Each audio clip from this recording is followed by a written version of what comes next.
पश्चिम महाराष्ट्रातील सगळ्यात मोठी जत्रा म्हणून ओळखलं जाणारं गाव म्हणजे आपलं कौलापूर. कारण ह्याच गावात 40+ साऊंडचा दणका असतोय. व्हिडिओ शेवटपर्यंत बघा, सांगतो काय विषय. तर आज होता आपल्या सिद्धेश्वर यात्रेचा पहिला दिवस, म्हणून सकाळ सकाळी गेलतो आपण देवाला नैवेद्य दाखवायला. आणि इथं गर्दी पण लईच होती. पटाक दिवशी देवाला नैवेद्य दाखवलो आणि मी गेलो गावात, कारण आज आपल्या गावात 40+ साऊंड होते. कारण हे कौलापूर आहे भावा, इथं प्रत्येक विषय दणका असतोय आणि 80+ पोलीस बंदोबस्त आहे म्हणल्यावर तुम्हीच विचार करा कसला दणका असेल. मग जिथं जाईल तिथं नुसता पब्लिक, सुट्टीच नाही, नुसता राडा हो. आणि ही बघा 40 डब्याची रेल्वे, कसा आहे दणका.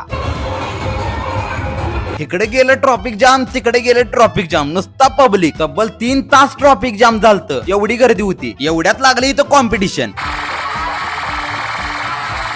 मग आपण पण काय सुट्टी देते वे, कानात गाठली बोळा आणि लागलो की नाचायला, सुट्टी दिली नाही. परत आपलं जोडदार कवट्यास आलतीत. मग काय गेलो ऑर्केस्ट्रा बघायला. इथं तर टॉपचाच विषय होता. मग काय पोरं ग बसत्यात वे, काय म्हणतात बघा.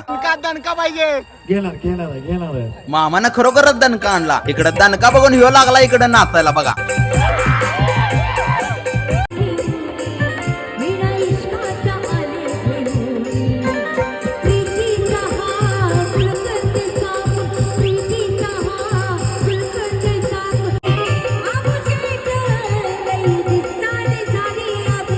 तर भावानं परत भेटूया असाच दणका घेऊन.